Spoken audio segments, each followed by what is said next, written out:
ಉತ್ತರ ಕನ್ನಡದಲ್ಲಿ ದಿನದಿಂದ ದಿನಕ್ಕೆ ತಾಪಮಾನ ಏರಿಕೆ ಆಗ್ತಾ ಇದ್ದು ಜನರು ಕಂಗಾಲಾಗಿದ್ದಾರೆ. ಬಿಸಿಲ ತಾಪಕ್ಕೆ ಜನರು ಮನೆಯಿಂದ ಹೊರಗೆ ಹೋಗದ ಪರಿಸ್ಥಿತಿ ಎದುರಾಗಿದೆ. ತಾಪಮಾನ ಏರಿಕೆ ಆಗ್ತಾ ಇರೋ ಹಿನ್ನೆಲೆ ಪ್ರವಾಸಿಗರ ಸಂಖ್ಯೆಯಲ್ಲೂ ಇಳಿಕೆ ಕಂಡಿದೆ. ತಾಪಮಾನ ಏರಿಕೆಯಿಂದ ಜನರು ತಂಪು ಪಾನೀಯದ ಮೊರೆ ಹೋಗಿದ್ದಾರೆ. ತಾಪಮಾನ ಏರಿಕೆಯಿಂದ ಪಾರಾಗಲು ಆರೋಗ್ಯ ಇಲಾಖೆ ಮಾರ್ಗಸೂಚಿ ಬಿಡುಗಡೆ ಮಾಡಿದೆ. 11 ಗಂಟೆಯಿಂದ 3 ಗಂಟೆವರೆಗೆ ಬಿಸಿಲಿಗೆ ಹೊರಗೆ ಹೋಗದಂತೆ ಸೂಚಿಸಲಾಗಿದೆ. ಸಾಧ್ಯವಾದಷ್ಟು ಕಾಟನ್ ಬಟ್ಟೆ ಧರಿಸಬೇಕು ಮತ್ತು ದೇಹಕ್ಕೆ ತಂಪಾಗಿರುವ ಆಹಾರ ಸೇವಿಸಬೇಕು. ಆರೋಗ್ಯದಲ್ಲಿ ವೈಪರೀತ್ಯವಾದರೆ ತಕ್ಷಣ ಆರೋಗ್ಯ ಕಾರ್ಯಕರ್ತೆಯರನ್ನ ಸಂಪರ್ಕಿಸುವಂತೆ ನೋಡಲ್ ಅಧಿಕಾರಿಗಳು ಸೂಚಿಸಿದ್ದಾರೆ. ಬಿಸಿಲಿನ ತಾಪಮಾನಕ್ಕೆ ಮನುಷ್ಯರಷ್ಟೇ ಅಲ್ಲ, ಪ್ರಾಣಿಗಳು ಕಂಗಾಲಾಗಿವೆ. ಬೆಳಗಾವಿ ತಾಲೂಕಿನ ಭೂತರಾಮನಹಟ್ಟಿಯ ರಾಣಿ ಚೆನ್ನಮ್ಮ ಝೂನಲ್ಲಿನ ಪ್ರಾಣಿಗಳ ರಕ್ಷಣೆಗೆ ಅಧಿಕಾರಿಗಳು ಮುಂದಾಗಿದ್ದಾರೆ.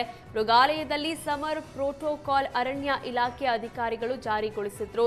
ಮೃಗಾಲಯದ ಹುಲಿ, ಸಿಂಹ, ಚಿರತೆ ಸೇರಿ ಇತರೆ ಪ್ರಾಣಿಗಳ ರಕ್ಷಣೆಗಾಗಿ ಸ್ಪ್ರಿಂಕ್ಲರ್, ಫಾಗರ್, ಐಸ್ ಕ್ಯೂಬ್ ಬಳಸಿ ಕೂಲ್ ಆಗಿರಲು ವ್ಯವಸ್ಥೆ ಮಾಡಲಾಗಿದೆ. ನಿರ್ಜಲೀಕರಣ ತಪ್ಪಿಸಲು ಪ್ರಾಣಿಗಳಿಗೆ ಗ್ಲೂಕೋಸ್ ಮಿಶ್ರಿತ ನೀರನ್ನ ಅಧಿಕಾರಿಗಳು ಕೊಡ್ತಿದ್ದಾರೆ. ಪ್ರಾಣಿಗಳಿಗೆ ಕುಡಿಯುವ ನೀರಿನ ಹೊಂಡದಲ್ಲಿ ಐಸ್ ಕ್ಯೂಬ್ ಮಿಶ್ರಣ ಬೆರೆಸಲಾಗಿದೆ. ಕೊಪ್ಪಳ ಜಿಲ್ಲಾಸ್ಪತ್ರೆಯಲ್ಲಿ ರೋಗಿಗಳಿಗೆ ಬೇಸಿಗೆಯಲ್ಲಿ ಫ್ಯಾನ್ ಇಲ್ಲದೆ ಸರಿಯಾದ ನೀರಿನ ವ್ಯವಸ್ಥೆ ಇಲ್ಲದೆ ಪರದಾಡುವಂತ ಸ್ಥಿತಿ ಎದುರಾಗಿತ್ತು. ಆದರೆ ಜಿಲ್ಲಾಸ್ಪತ್ರೆಯ ಅವ್ಯವಸ್ಥೆ ಕುರಿತು ಮಾಧ್ಯಮಗಳು ವರದಿ ಆಧರಿಸಿ ಲೋಕಾಯುಕ್ತ ಅಧಿಕಾರಿಗಳು ಆಸ್ಪತ್ರೆಗೆ ಭೇಟಿ ನೀಡಿದ್ರು. ಆಸ್ಪತ್ರೆಯ ವಿವಿಧ ವಾರ್ಡ್ಗಳ ಪರಿಶೀಲನೆ ಮಾಡಿದ್ರು. ರೋಗಿಗಳಿಂದ ವೈದ್ಯಾಧಿಕಾರಿಗಳಿಂದ ಮಾಹಿತಿ ಪಡೆದು ಆಸ್ಪತ್ರೆಯಲ್ಲಿ ಯಾವುದೇ ಸಮಸ್ಯೆ ಆಗದಂತೆ ಎಚ್ಚರಿಕೆ ಕೊಟ್ಟರು.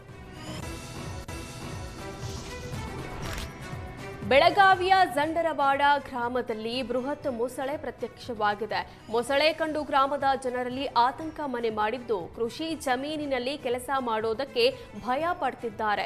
ಕೃಷ್ಣಾ ನದಿಯಲ್ಲಿ ನೀರು ಕಡಿಮೆಯಾದ ಹಿನ್ನೆಲೆ ಆಹಾರ ಅರಸಿ ತೋಟದ ವಸತಿ ಪ್ರದೇಶಗಳು ಕಾಣಿಸ್ತಾ ಇರುವ ಮೊಸಳೆ ಎಂಟ್ರಿ ಕೊಟ್ಟಿದೆ. ಮೊಸಳೆಯನ್ನ ಹಿಡಿಯುವಂತೆ ಅರಣ್ಯ ಇಲಾಖೆಗೆ ಗ್ರಾಮಸ್ಥರು ಆಗ್ರಹಿಸಿದ್ದಾರೆ. ಆಕಸ್ಮಿಕ ಅಗ್ನಿ ಅವಘಡಕ್ಕೆ 32 ಬೈಕ್ ಸುಟ್ಟು ಕರಕಲಾದ ಘಟನೆ ರಾಮನಗರದ ಜಿಲ್ಲಾ ಕಾರಾಗೃಹದ ಸಮೀಪ ಇರೋ ಗೋದಾಮಿನಲ್ಲಿ ನಡೆದಿದೆ. ವಿಶೇಷ ಚೇತನರಿಗೆ ವಿತರಣೆ ಮಾಡಲು ಸಂಗ್ರಹಿಸಿದ್ದ 3-4 ಚಕ್ರದ ಬೈಕ್ಗಳು ಸುಟ್ಟು ಭಸ್ಮವಾಗಿದೆ. ಟೊಯೋಟಾ ಕಂಪನಿಯ ಸಿಎಸ್ಆರ್ ಫಂಡ್ನಲ್ಲಿ ಬೈಕ್ಗಳನ್ನು ಖರೀದಿ ಮಾಡಿದ್ದು ಡಿಸಿಎಂ ನೇತೃತ್ವದಲ್ಲಿ ವಿಶೇಷ ಚೇತನರಿಗೆ ವಿತರಣೆ ಮಾಡಬೇಕಿತ್ತು. ಆದರೆ ಆಕಸ್ಮಿಕ ಬೆಂಕಿ ಅವಘಡದಿಂದ 32 ಬೈಕ್ ಸುಟ್ಟು ಕರಕಲಾಗಿದೆ. ಸದ್ಯ ಸ್ಥಳಕ್ಕೆ ಅಗ್ನಿಶಾಮಕ ಸಿಬ್ಬಂದಿ ದೌಡಾಯಿಸಿ ಬೆಂಕಿ ನಂದಿಸಿದ್ದಾರೆ.